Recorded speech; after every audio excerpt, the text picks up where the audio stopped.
This evening, we're pleased to welcome three people, Irvin Bartha, Deborah Judith, and Lubomyr Melnyk.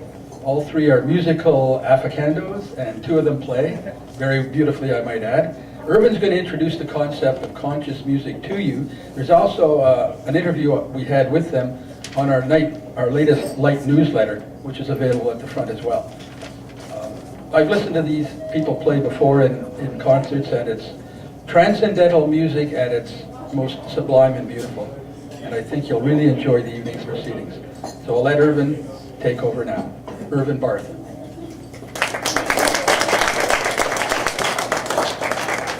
Good evening. It's somewhat difficult talking about conscious music.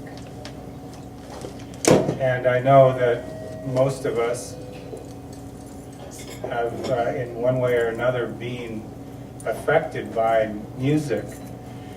And there's music that we personally like, and some we just love, and some we don't. And it varies from person to person.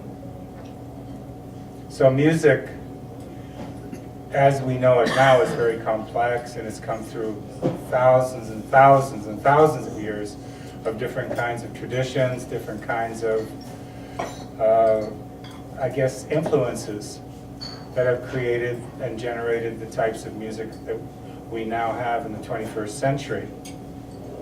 But initially,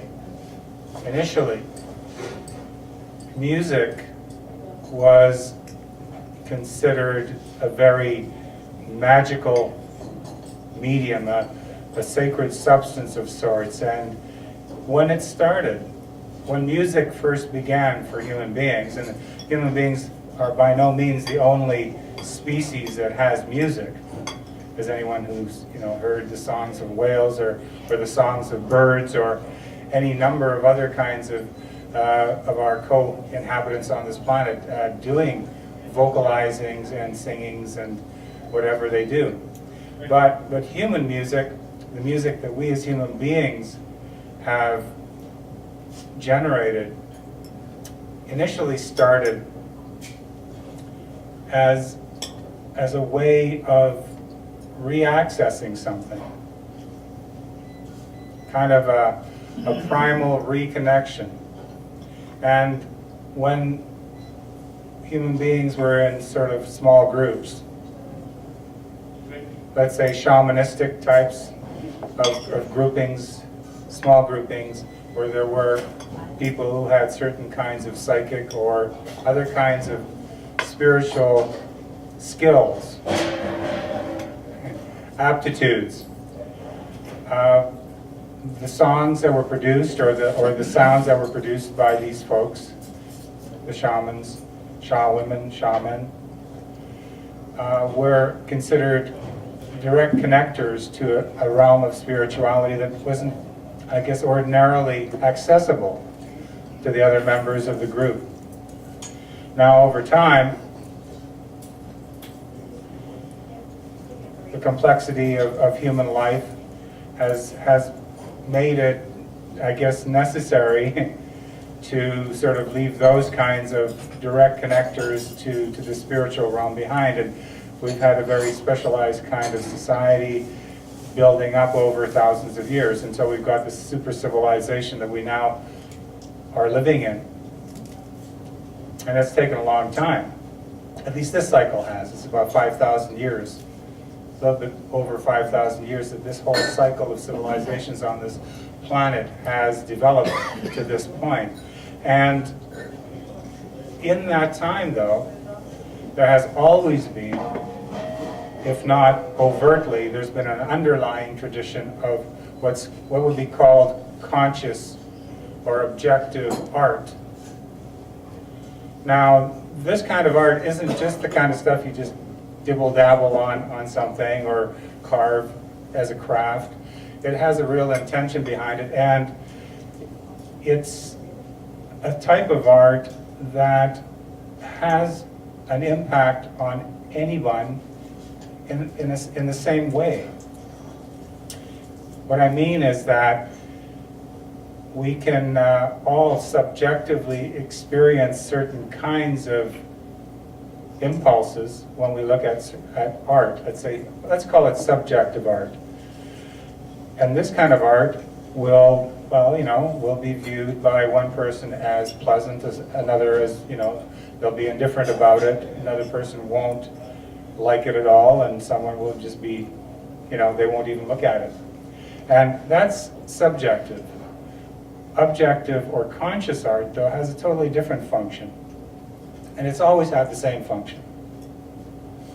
And that function is to reconnect the viewer, the listener, the participant back into the source of their own primordial consciousness. That's the only function that it's ever had or ever will have. There is no other function to it. Whether you like it, whether it's pleasing, or anything else doesn't really matter. It's whether it works on the consciousness to bring it back to its own source.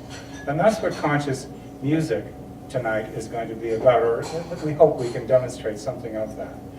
And now, when I mean conscious, again, we've heard that word many times. But it's not really a word. It's the reality of what every one of us is. All of us is that ultimateless primordial consciousness, whether or not we're locally, currently aware of it or not. And what these conscious works of art, such as paintings, architecture, rugs, cathedrals, or buildings of some sort, what all of those are trying to do is what they are doing is actively waking us up. They're sometimes shaking us out of our stupor that we've accumulated over a lifetime, being sort of enfolded in this magnetic symmetry, a magnetic symmetry of sleep. And what anything conscious, any kind of conscious art or music or anything else does is it breaks the symmetry. It breaks us out of it. Maybe momentarily, and sometimes, if we're really open to it, permanently. Now, this type of music that we're going to hopefully have demonstrated to us tonight is based on a very old tradition, and it's still alive in some cultures. In the West, unfortunately, because of how commercialized music has become, it's become a commodity, it's become an economic item. Much of the real possibility of having music be a conscious catalyst for us has been totally removed. So we've grown up in a very junk music society, if you will. It sounds good on the surface, but it doesn't have much inner value a lot of the time. And so when conscious music does appear again, it's noticeable and notable. What I'm trying to get at is that each one of us still has that living, unconditional consciousness present right now, every moment. It just sometimes takes a little bit of a shock to uncover, our comfortable little cushion that we've been embedded in for a while. And that's what conscious music does. Sometimes it'll do it gently, and sometimes it'll do it rather vigorously. But in every case, it will, once again, as I described it, break through those magnetic symmetries that make us recur back into the same kinds of patterns that leave us limited and ultimately end us in a limited way. So, conscious work, conscious music, has as its goal of liberating the player and the audiences that listen to it. And